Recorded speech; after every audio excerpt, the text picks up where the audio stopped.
Hey. Hey. So, on this, I guess this episode, you're gonna be asking me questions. Yeah. You're gonna be. I'm going to be putting interviewing me Than, putting him under in the third, hot is it seat. the third degree, the hot seat. Yep. Giving him the third degree. We want to know the deets. Yeah. Tell us about your life. And we're on borrowed time because Selah has been asleep for a little bit, and so yeah, she may join us. she may. You might hear her in the background. Yeah, but I just mean, one of the things that we're trying to do, as we've said in other episodes, is we're actually just trying to let you into our real life. So if we're recording a podcast and our kids interrupt us, you're probably just going to hear them, and we're not going to edit it out. We are not going to edit it out. We We don't have time to. We don't have time to. And then Yeah. also, I think we just want you to know this is life. Yep. We're currently in our kitchen eating area. Mm-hmm. Drinking some tea. Yeah. What are we drinking? I'm drinking some chamomile organic tea from Trader Joe's. Shout out to Trader Joe's. Yeah. Yeah, I love having a Trader Joe's. Yeah. 5 minutes. Not Trader Joe's, but Trader Joe's. Joe's. Yeah. Yeah, so we're going to be drinking tea on this podcast. Yeah.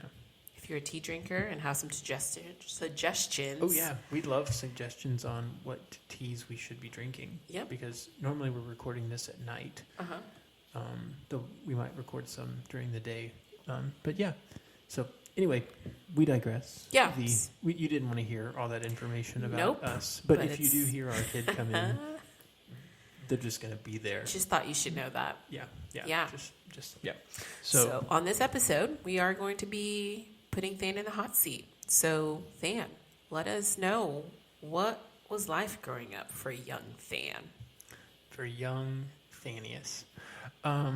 Yeah, so I actually, I grew up most of my life in a small town in Deep East Texas called Grapeland. Not grape. Not Grapevine. Uh-huh. Lots of people, I'll be talking to them, especially when we lived in Texas, and I'll be like, yeah, I'm from, you probably don't know where this is, Grapeland. And be like, oh, I know where that is. I'm like, oh, really? And they're like, yeah. Isn't that up near Dallas? No. Nope. No. It's just this really funny thing. Yeah. And I actually was looking at the history of Grapeland, and it was funny because I think it actually used to be called Grapevine. Oh, that's confusing. Before the railroad, when the railroad came through, Grapeland is named from the grapes that grew like along the railroad tracks, from what I understand. I remember you saying that. And I think originally it was called Grapevine, and but the railroad was giving names to the different little towns that they were like setting up depots in, and they were like, we can't have two grapevines. Mm-mm. And so they basically said this one is Grapeland. And then this is Grapevine. Yep, That's what it is. Mm-hmm. So I grew up in Grapeland. I grew up out in the country. I was a country boy for the most part. Grew up with 5 younger sisters, and it was a great place to grow up. We like I said, we lived out on like family land that had been out there for a while. Mm-hmm. That my dad he lived on, and then let's see, I had uncles that like lived right up the road from us, and we had like a farm that my grandfather he operated kind of right up the road. It was a really small farm. He wasn't like a professional farmer, but he would like sell it to people and stuff. And but it had actually been like family land that had been passed down for like 2 or 3 generations, and he'd actually grown up out there and used to ride his horse to school in town, which is like an 8 or 10 miles. So his story was legit. So he had he apparently he used to like wake up at like 4 a.m. Wow. And he would milk the cows. Wow. I think he'd have breakfast. He'd get on a horse. He'd go to school, and then he'd ride back out after school, do some chores, and then milk the cows again. Wow. And he had some fun stories. And I used to go and help him pick corn, and we'd pick like different peas and all kinds of stuff, and then we get together as a family and we'd like shell peas. I have some fond memories of doing things like that. And so I grew up out there. Had lots of family around. We were always getting together, and it was just it was a great childhood. And then, like I said, I grew up out in the country, so we lived on, I think technically we lived on 10 acres, but it was adjoining like family land that other people owned. And so because I lived out there and a lot of other people didn't live out there, we just kind of wandered. I just kind of wandered around. Yeah, you had access to the other plots too. Yeah, and so I was homeschooled, and through like almost my entire, I guess, education. Yeah. Like, primary education, is that what you call it? I think so. I think it's, primary education. Uh-huh. Anyway, and so I had, I was homeschooled except for like 1 year where I went to like a small Christian private school that was kind of starting up. Yeah. And that was really great. And so, but yeah, that's where I grew up. Went to church with my family. My dad was a worship leader. He had gone to a Bible school when I was, when I was around 3 or 4. Okay. Called Christ for the Nations, and he had been there for about 2 years, and then we moved back, and I think 2 of my sisters this was up in Dallas, and so we were up there, and 2 of my sisters were born there, and then the other 3 were born in the Grapeland area. What was it like growing up with 5 younger sisters? Because every time I tell people that you're one of 6 and you have 5 younger sisters, the response is like, wow, what was that like? Yeah. That's funny because I think when you grow up in a large family, it's just normal. Right. You don't know any better. You don't know any better. Yeah. So I grew up with 5 younger sisters, and I think there were parts of me that kind of missed having brothers, but I had a lot of friends that were really like brothers to me, and a lot of families that really just kind of accepted me into their family. Shout out to like the Trailers and the Tyndalls, and I mean there have been endless people, but those are 2 of the big families that really just kind of invited me in, and even were just like, you're kind of like one of our kids. And so, and they had sons, and so I got to kind of be part of their family. So I had brothers. I had like their older brothers were kind of like my older brothers, and used to mess with me, and I used to mess with them, and got on their nerves the way that just little like brothers. a younger brother. Yeah. Sorry guys if anybody's listening to this, but yeah, it was it was great. But yeah, having 5 younger sisters, there's certain parts of that where it's just what That's you what did. it is. Yeah. I think I have I would say probably some of my compassion and some of the ways that I function as a human being is probably because I was surrounded by girls my entire upbringing. And I would even say some of my protective nature and some of the ways that I can see that. I'm really I'm very cautious, especially in like big social settings, because for a long time I really was kind of the protector. Yeah. When we would go out, it's like mom would be busy shopping, and I'm the one who's kind of like looking around, making sure that did that one wander off? Okay, cool. Hey, get in line. Get in the car. Yeah, Elena. Yeah. Or, for example, there was a point where we were on our way into church one time, and we got into a car accident where we actually we were in a 15-passenger van, and it rolled. Like somebody came into our lane, and my mom was trying to correct, and we ended up rolling the van, and it was a pretty bad accident. And I remember helping get my sisters out of the car. Yeah. Because my mom needed help getting out of the car too, and but I remember grabbing one of my sisters, I think it was Elena, and she was in her car seat, and I was helping get her car seat out.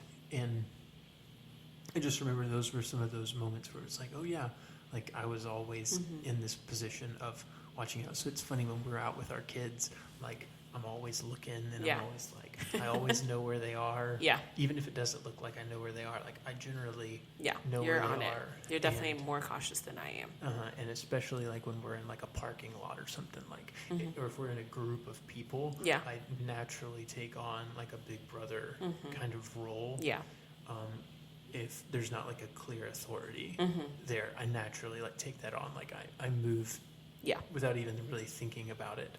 I like move into the street to like make sure people stay Yeah. safe from the sidewalk Yep. or things like that. So a lot of my identity, or not my identity, but a lot of just the way that I am, you know, my personality, Yeah. I think was very much shaped by having 5 younger sisters. Yeah, that makes sense. I've always, when I've talked about you, I think, attributed a lot of your, all those features that you just talked about, characteristics, being protective and being really thoughtful, and just, I think, comes from you having sisters and having to do that and growing up in that kind of environment. But it's still neat that you were a part of families that had brothers, because that was still like a want and a desire. And so having the best of both worlds, essentially. Yeah, I'm very grateful to those people Yeah. who did invite me in, because I think sometimes when you're the oldest sibling, if you don't have other people who also you can kind of look to almost Yeah. as older siblings, there's something missing Yeah. there for you. Yeah. And so I think it's always good to have people around who can kind of be that older sibling Yeah. to you. That's awesome. So from Grapeland, where else have you been? Because by the time I met you, you had been all over the place. So we're going to fast forward a little bit, and I kind of want you to just walk us through from Grapeland. Let's just go from Grapeland to Nacogdoches, which is where we met. What have you done? Where have you been? What are some of the jobs that you've held? And yeah, so I'm going to be quiet for the next little bit. Yeah, so let's see. One of my earliest jobs was working at a camp out in Grapeland called Frontier Camp. I guess before that, I did a lot of like little manual labor jobs. I like helped on my grandparents, like another set of grandparents. They had a ranch. Like I said before, I helped my grandfather. I helped him with like some of his farming stuff whenever I was younger. But Frontier Camp, which is where I worked, I had a lot of really great memories there. But I think I started out there back then. The legal age to start working was, I think, a little younger than it is now. But I think I started when I was like 14. Okay. 14 years old. Yeah. Working out there, and our family wasn't super. We didn't have a lot of money growing up, and so I really kind of learned that if I wanted something, I needed to work for it. Yeah. And so I basically worked from a really early age for anything that I wanted outside of like basic necessities, just because my parents had 5 kids, Yeah.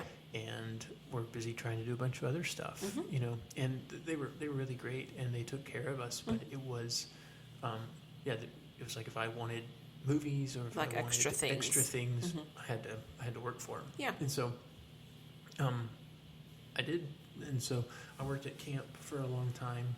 I think I ended up working there about 7 years, over maybe longer than that, almost 10 years. I worked there almost 10 years on and off. And then, let's see, I would do things like washing dishes.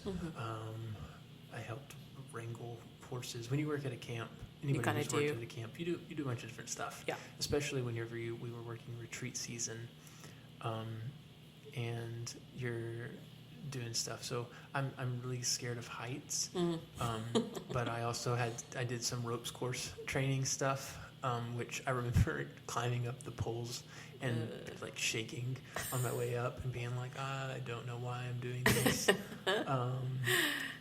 I have some really funny memories of like being told I'm a little bit of a perfectionist sometimes, and I was told to clean off this gym floor, and I went to go and normally people would blow it off, but I was getting really frustrated because I couldn't keep the dirt in one place. I couldn't get the dirt off as clean as I wanted it, so I was like sweeping it, and then they came down and they were like, well, we appreciate the effort, but that's way too meticulous. We just want you to blow off the sand. I was like, okay,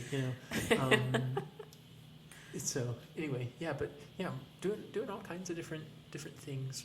I had a lot of really great learning experiences. I honestly think one of the things I really want for my kids is to work at a camp for a little while.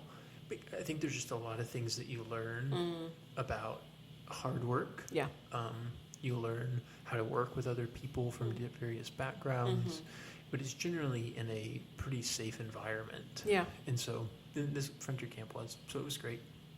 And then, like I said, I did some manual labor jobs. I was always doing different stuff.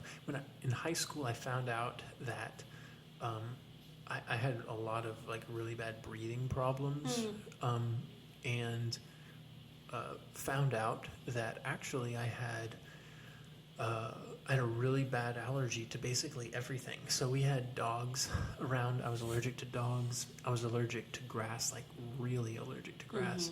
Allergic to mold.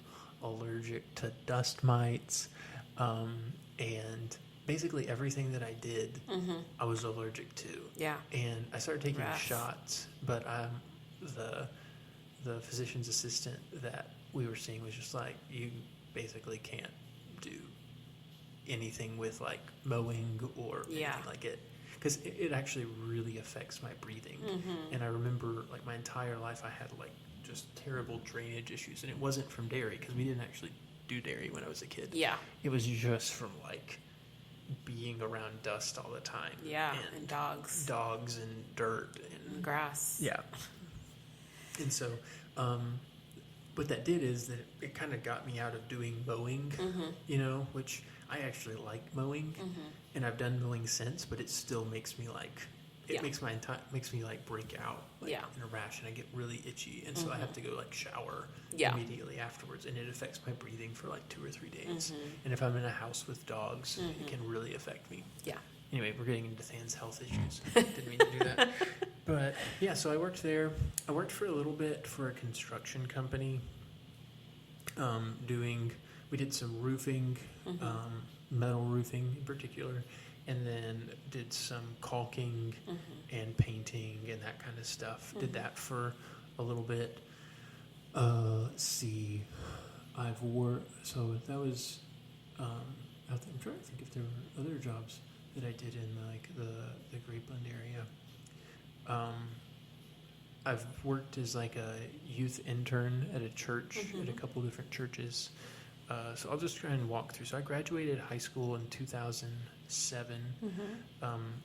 That's whenever I worked that construction job, and then I was also working out at Frontier Camp some still.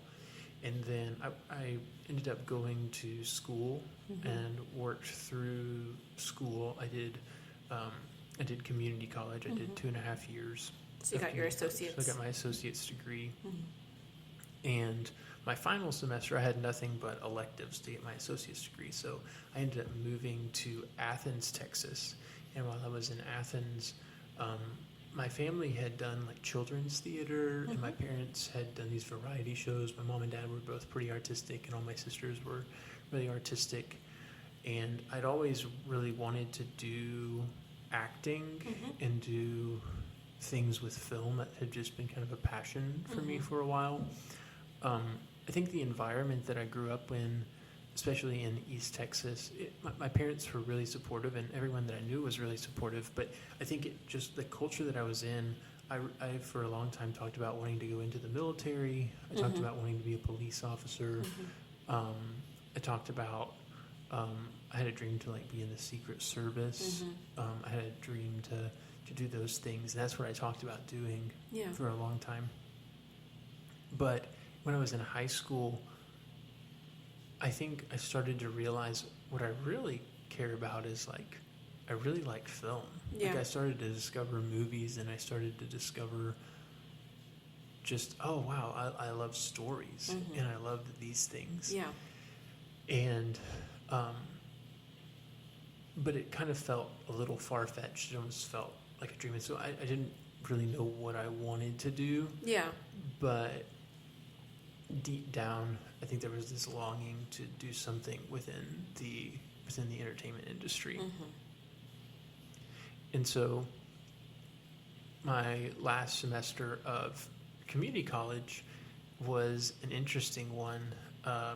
I actually took a theater appreciation class for the first time, and I took a movie class, a film appreciation class, I think, and then there was another class, and it was really great.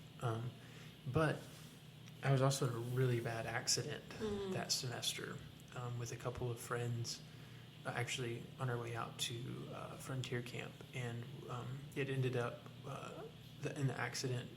The driver of the other vehicle ended up dying. We pulled him out of his burning vehicle, and then I got injured slightly, and so that whole time was just that kind of put me into an interesting season where I was kind of like, what am I doing? Yeah. And then that was the spring of 2010. So that summer I'd recovered. Actually had some sort of weird infection in my foot, where my foot swelled up like the size of a football. Over the summer, I was working at camp, and I had to be on like leave basically for like a week. I was on really heavy antibiotics. But then I went that next semester. I was trying to figure out what am I doing, and I had a cousin who was a history professor in Tyler at a junior college there, and I didn't really know what I wanted to do, and so I was just like, I had a couple friends who were trying to get out of their parents' house, and so we all decided to be roommates in Tyler, and so Was that James and BJ? No, that was Emmett. Emmett and BJ, and so we moved to Tyler, and we lived there we were actually only there for one semester, but took a class with my cousin, and then I also took a philosophy class, and that was the first time that I had actually done anything with ethics or I don't think I knew anything like that. And that was also, I had some spare time on my hands during the week because I worked on the weekends still at camp, and I really started to deepen my relationship with Jesus. The whole the car accident had really made me kind of go into this questioning mode of like, what is this? And I was looking back, I was definitely depressed, and I was struggling with a lot of guilt and survivor's guilt and stuff. But I really dug down deep, and I ended up reading Francis Chan's Crazy Love and a few other, I can't remember all the other books that I read during that time, but it really started to put in me a passion of like, I really want to follow Jesus. And so my roommates both kind of said, hey, I think we've been here. We don't really want to be here anymore in Tyler. Tyler's great, but I think it was the season was over. And so one of my roommates, his family was in Huntsville, and so I didn't really have anywhere else to go. But I went with him to Huntsville, and then I ended up living, it was actually family friends, the Trailers, who I had just known my entire life. And I ended up living in an RV in their backyard for a season. And while I was there, I worked at I'd stopped working out at Frontier Camp at that point, and I started, I actually got a job for a little while at a hotel. That's right. Were you there for a day? For 3 days. Yeah. That was not a good situation. It was not just the hotel. It was also, there's a lot of things. Yeah. Without throwing them under the bus, it was not good for me. But I also think I was trying to forge my own pathway, and the Lord was just like, no, that's not what I had for you. Which really, I would say that was a marking time for me, because I'm really grateful to Kevin and Terry because they actually sat me down after the third day and they were like, "You're miserable. This is not good for you. You need to not do this anymore." Yeah. And I was like, "Oh." And I think I was 22 at the time. Yeah. And to just have them be like, "This isn't it." Yeah. Was just really, really great for me. And because I'd never quit anything really before. And to just realize this is not good and I need to go do something else. Yeah. That and then I ended up, because I quit that job, I ended up doing a D now with a church, a local church. They asked me to kind of help with it, and that actually started me down the path of doing being a youth, like an assistant youth intern over the summer, which was great. Yeah.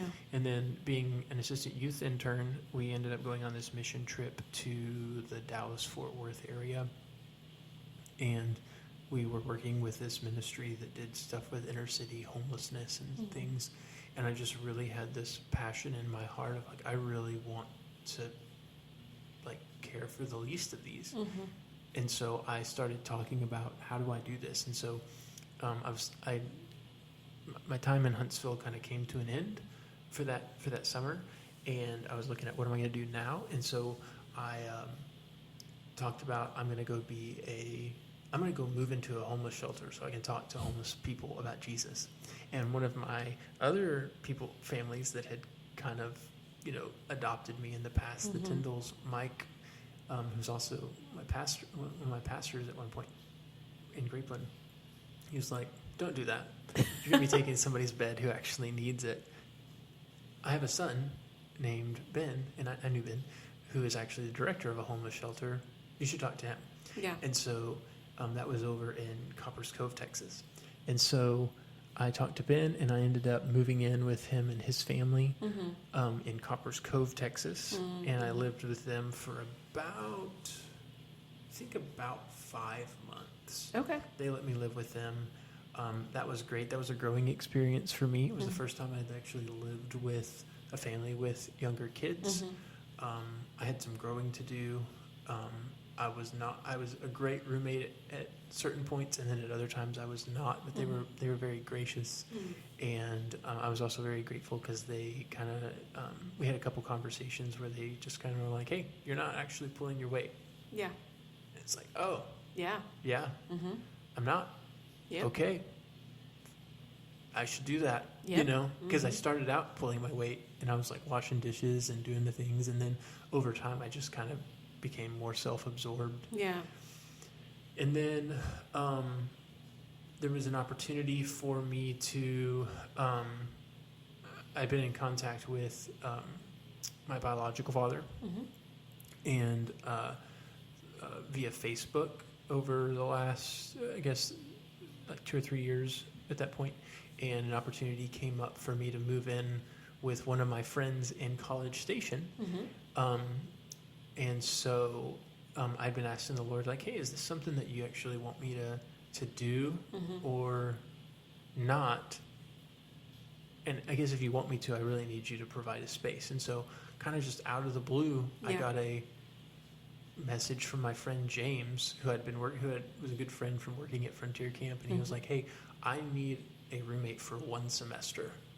And I was like, "Oh." And he was going to Texas A&M. Yeah. And he said, I don't have anybody else right now. I basically am graduating. I just need somebody. Would you, I know you don't really have like a set plan. Would you consider moving in with me?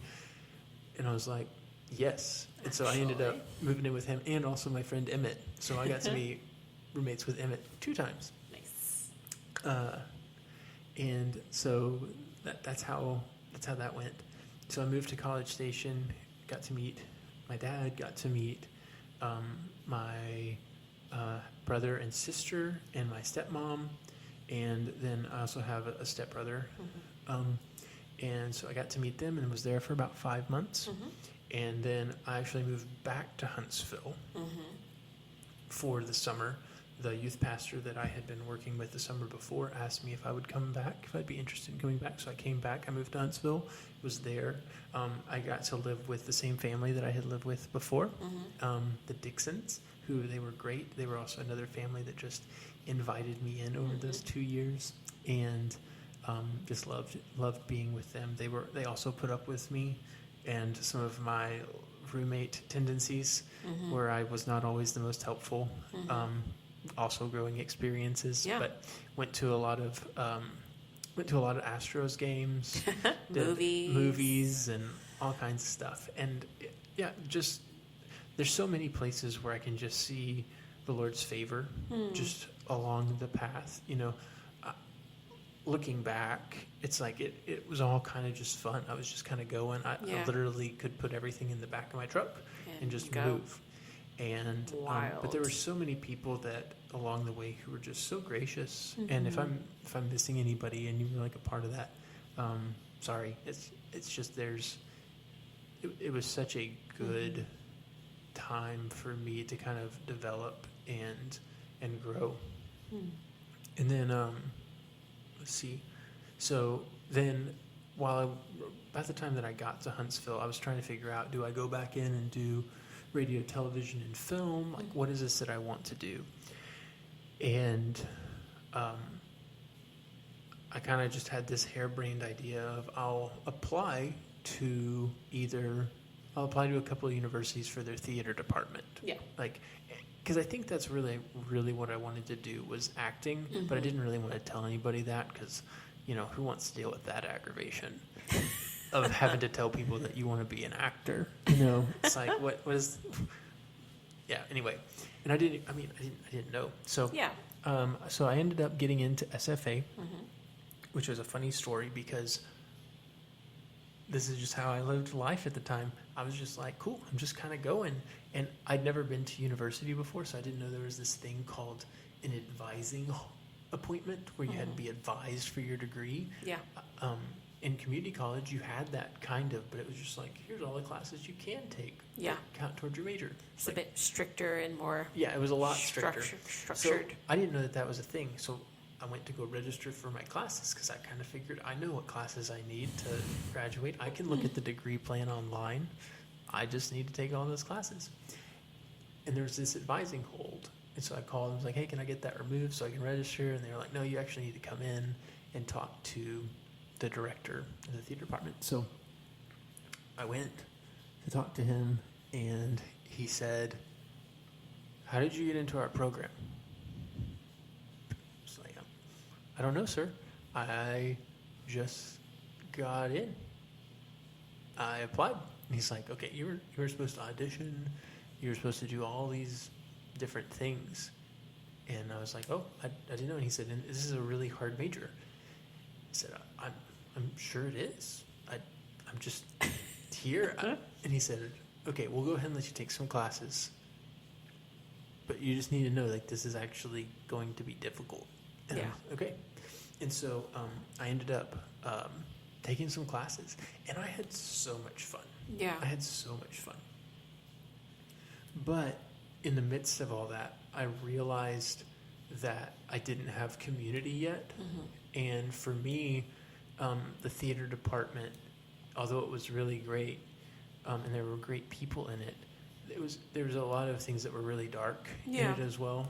And I didn't have a strong community because I had just moved to Nacogdoches. You said it was going to consume a lot of your time. Yeah, and even the move to Nacogdoches was like, I can just see God's fingerprints on that because I ended up, I didn't have a place to live. I was going to say you ended up meeting me. I did, yeah. Just kidding. Yeah, but even before meeting you, I got to, basically I got in, but I didn't know where I was going to be living. So I was actually driving like an hour from Grapeland, That's right. an hour and 15 minutes from Grapeland to Nacogdoches for my parents' house to go to school.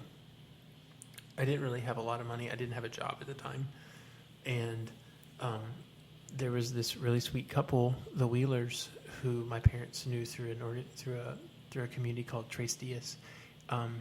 And they basically heard like, hey, they had let other people stay with them, and they had a little apartment. And so Charlie and Sue, I reached out to them, and they let me stay with them. So it was just another one of those places where the Lord's favor was there, and they let me eat their meals with them, and it was just great. Sue makes the best biscuits. Yeah, she does make the best biscuits. And it I can just see like all these relationships all the way through where the Lord's favor has just been on my life, and I'm just so grateful to all these people who have been just willing to invite me in along, because I am the person that I am because of all the different fingerprints that the Lord has put in my life. And so I started out as a theater major with a philosophy minor, and about near the end of the first semester, I just started realizing this is great, but this isn't sustainable for me.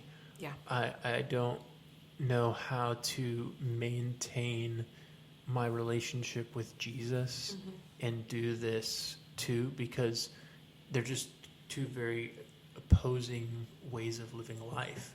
I went to some of the parties, and just for cultural purposes, it's like one of the, just for explaining kind of the culture, there was like at one of these parties, there was this room called the Garden of Whedon, which is just where people were like smoking weed, and there were just all kinds of other things, and that's just the way that people were living their lives. It's just the culture. And for me, as a follower of Jesus, I knew that that wasn't what he had for me. I'd been through too much at that point.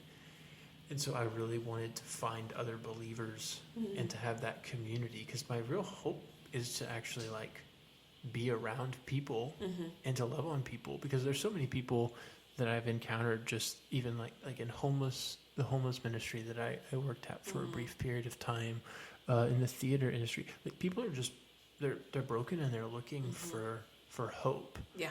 And I have hope, but I've also learned isolation and trying to go at it as a lone ranger just doesn't work, because you end up being absorbed into the culture instead of making an impact and bringing hope and bringing light. Right.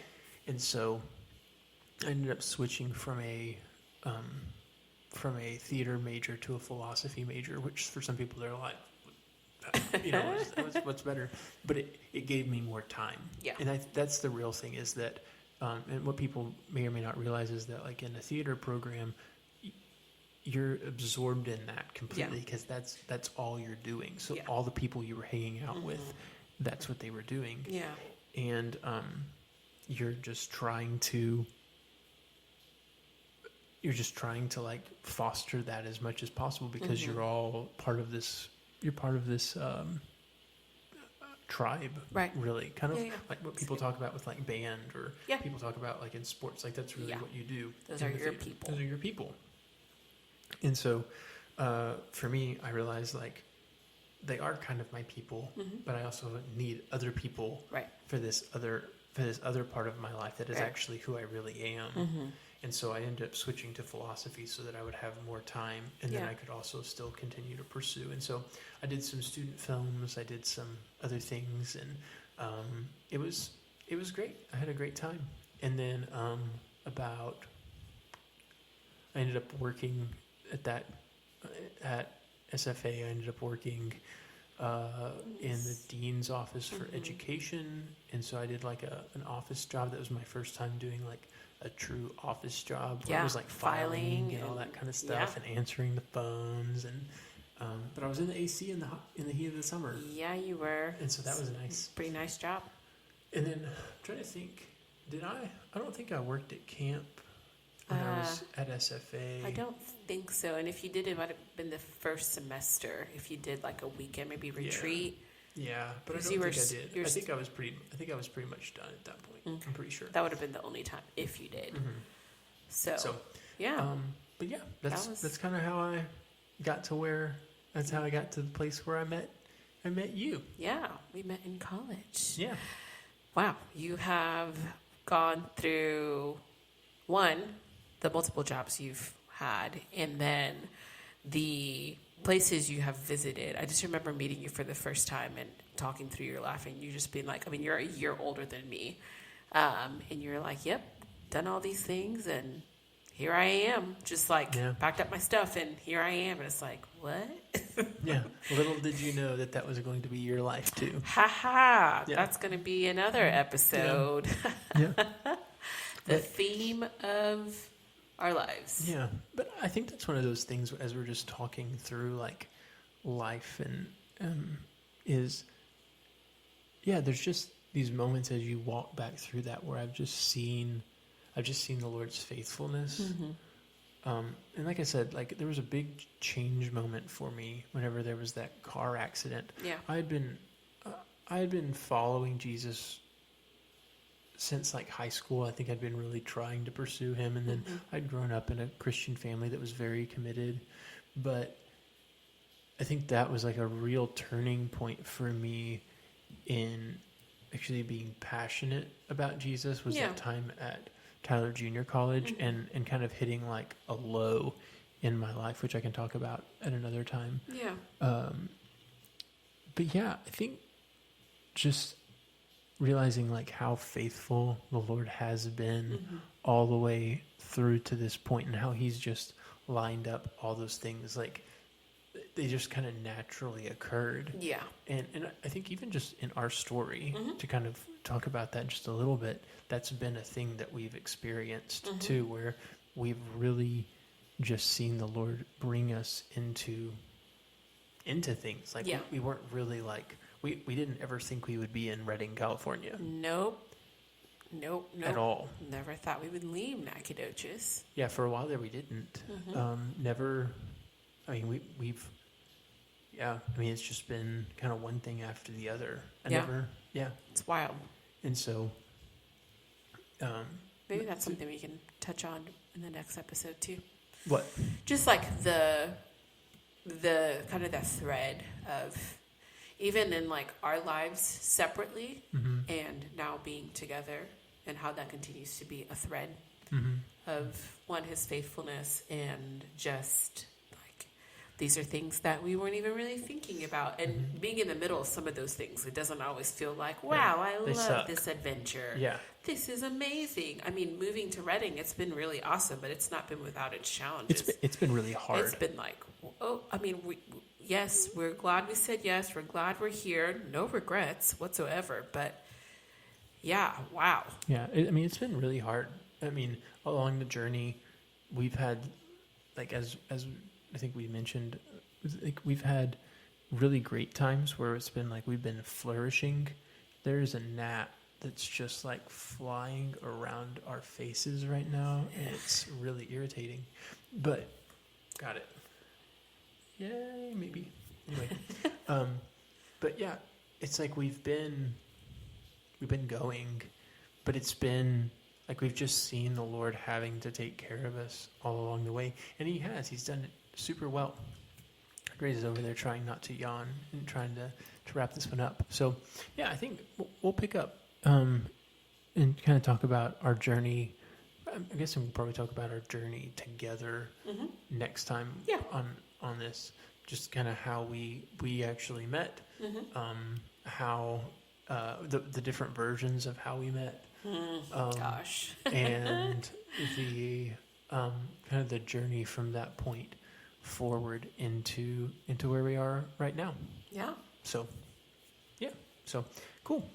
We'll tackle that next time. Thanks for joining us.